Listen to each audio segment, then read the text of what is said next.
लघुचाप जनित वर्षा जो विपद संकेत अतिक्रम कर क्रमश वृद्धि पाउछि जलका नदीर जलस्तर। बालेश्वर मथानी ठारे विपद संकेत 6.50 मीटर रही बेले आज सकाळ 7टा सुधा जलस्तर वृद्धि पाई 6.80 मीटर प्रवाहित होउछि। बंगोपसागर सृष्टि होइथिबा लघुचाप जो गत 2 दिन धरी बालेश्वर समेत जलका नदीर उपरमुंड पड़ोशी मयूरभंज जिले में प्रबल वर्षा लगी रही। मयूरभंज जिलार रासगोविंदपुर मोरडा शुलियापदा चित्रड़ा अंचल में प्रबल वर्षा कारण क्रमश वृद्धि पाउछि नदीर जलस्तर। प्रबल वर्षा लगी रही बन्या परिस्थिति सृष्टि होइछि। चाष जमी सबु बुड़ी जिबा सहित 20 रु अधिक गाँ भितर पानी पशिछि।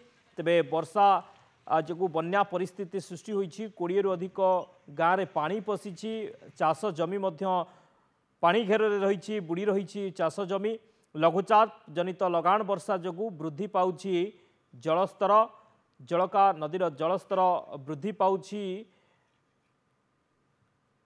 20 रु अधिक गाँ वर्तमान पानी घेर रही पानी पशिछि। गाँ भितर जलस्तर वृद्धि पाई 6.80 रही विपद संकेत अतिक्रम करिछि जलका नदीर जलस्तर।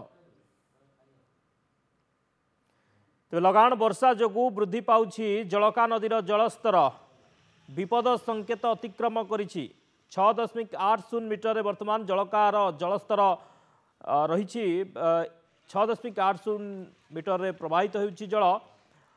विपद संकेत अतिक्रम करिछि जलका नदीर जलस्तर। प्रबल वर्षा जो जलस्तर वृद्धि पाई 20 रु अधिक गाँ रे पानी पशिछि। अनेक चाष जमी मध्य जलमग्न होइछि। पानी मारी जाइछि चाष जमी रे गाँ रे पानी पशिछि। तेबे लगाण वर्षा जो ए स्थिति वर्तमान जलका नदीर बन्या परिस्थिति सृष्टि होइछि। गाँ रे पानी पशिबा सहित चाष जमी बुड़ीछि। अनेक जगार रास्ता मध्य बुड़ीथिबा सूचना रही। 20 रु अधिक गाँ बुड़ी रही पानी रे। शंभुनाथ दास जलेश्वर रिपोर्टर आम सहित जोड़ी होइछन्ति। शंभुनाथ कौन स्थिति रही जलेश्वर वर्तमान जलका नदीर जलस्तर केते रही को अंचल सबू पानी रे बुड़ीलाणी कौन सूचना रही?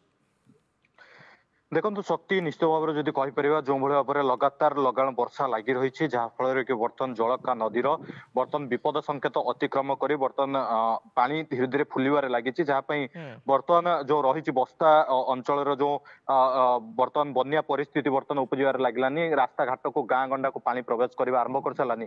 जदि देखा जापर तेबे जो बस्ता ब्लॉक पाखापाखि 30 रु अधिक गाँ भीतर को बर्तमान पानी प्रवेश कलानी एवं हेक्टर हेक्टर चाष जमी बर्तमान पानी लहरी खेलुची। जेहेतु चाषी बर्तमान धान पचि जीव से चाषी मैंने चिंतार अच्छा कहीं जो भाव में लगाण वर्षा लगी रहा जो रही जलका नदीर उपरमुंडा मयूरभंज जिलार रासगोविंदपुर मोरड़ा चित्रड़ा शुलियापदा ये सब प्रबुद्ध अंचल में लगाण वर्षा किसी दिन हम जेहेतु तमाम वर्षा लगी रहा जेहेतु जलका नदी ए फुली बर्तमान विपद संकेत जो रही 6.50 बर्तमान 6.80 रे कि बर्तमान पानी पहुंचलानी एवं जहाँ इरिगेशन डिपार्टमेंट सत्र आम आलोचना करूँ आहरी पानी बढ़ी पारे कहीं वर्षा आहरी लगी रही जेहेतु सकाळ आज भी तुहा को तुहा वर्षा लगी रही जहाँपाई आहरी पानी बढ़िबो एवं जेहेतु जलका नदीर ये हूँ द्वितीय बन्या होइतिबारु नदी बंध से सुदृढ़ नहीं सुदृढ़ नथिबारु बेस जो नदी कूलिया बासिंदा मैंने रही भी भयभीत करछंती कारण